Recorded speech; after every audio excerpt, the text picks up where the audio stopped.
Well done.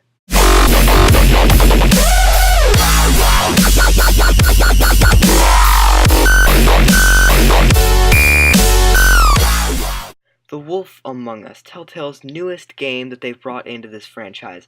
Now, I was very excited about this game when I first heard about it, when I first saw it on the PSN store, because The Walking Dead was such a great game. It had 5 amazing storylines. It was just great.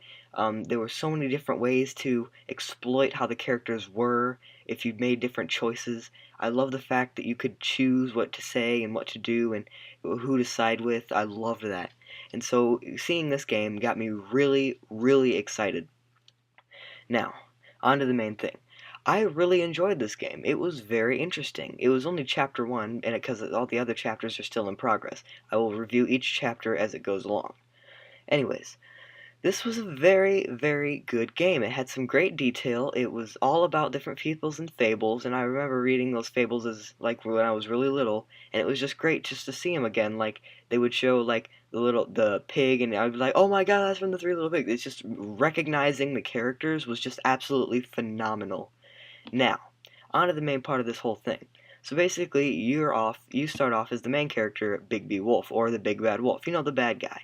Anyways, Bigby Wolf normally is the bad guy, but in this game he's the sheriff of Fabletown.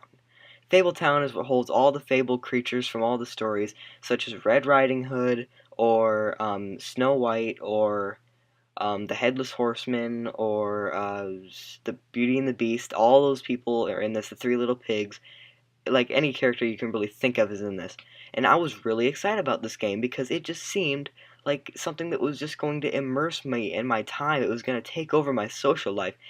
But it ended quite quickly. I beat it in about 2 hours. Yeah.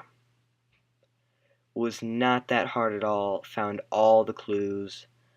Just, it didn't feel like as much of a challenge as I might want. Now, that aside, I understand it's a chapter game, and it's going to be kind of short, but it will, if you put it all together, it would be some very long gameplay, so I will excuse that.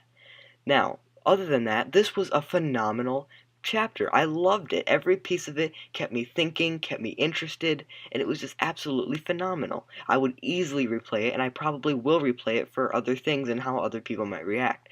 I may do different choices, may choose differently what I say, or I might catch a different person at the end. Now, uh, there's apparently a serial killer, and that's the whole point of this whole story, is because you're the sheriff, you have to find the serial killer, and you have to, like, question people and figure out who it is. Now, there's a lot of suspects, a lot of people that are acting mysteriously, and it just keeps you wondering. Every new person I met, they acted so suspicious, I'm like, okay, this person's the killer. I could not figure it out, and I still do not know who it is. Now, I like the fact that it shows all the other characters, like all the other players, like what they did. I think that was an amazing thing just to see like what other people were doing. I think that was a great add-on, just like in The Walking Dead. It was a great piece, and I enjoyed it. Now, aside from that, there was a few other things that caught my attention. It was that it was kind of boring-ish because it was like, how do I put this? It was most likely kind of dull and slow. I mean, I understand it's only the first chapter, so things are gonna be slow. Like that, that's how it is in most Telltale games. But still, I kind of expected something more of a, how do I put it? I expected something more of a fast-paced thing. Now, trust me, there are some amazing QuickTime events, and the controls and are just awesome, and the graphics really support the whole thing. It's like cartoonish, and I love it. Now, aside from that, I would probably give. I think that this game was good. It's just what happened at the end that uh, just made it. It just went bad, and I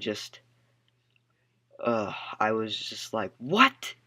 I was like, are you freaking serious? And I was like on the floor. I had my hands over my eyes. I was just like, no, no. I guess it really got me attached to the character, and I enjoy that.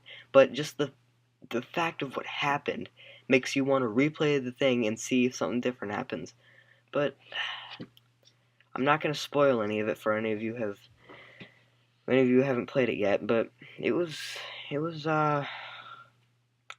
sad. It was very, very sad. Now, the choices in the game were amazing. Everything that you did would have a major effect. Like it says in the top left-hand corner, like, oh, she will remember that, or this, or that. You know, it was great. I loved that add-on. I loved it. How it's like almost real life. It's almost like a real-life simulator, and I think that those are absolutely incredible. I love things like that. It's almost like taking your average life and going into an entire fantasy and just seeing all of it with your own eyes, and I think that's a great thing. And so I would easily say that this game is worth your time. I would easily recommend getting it. It's only $5 for each chapter, or you can get a season pass for 20. I of course got the season pass because I know I'm going to be playing all these chapters. And it's cheaper because technically if you buy all the separate things you'll have 25 bucks spent, but if you get the season pass it's only 20. Now, aside from that, I would give this chapter a simple 8 out of 10. Not the best I've ever seen. I would definitely say The Walking Dead had a better first chapter, but we'll see how it goes. Anyways, see you all next time.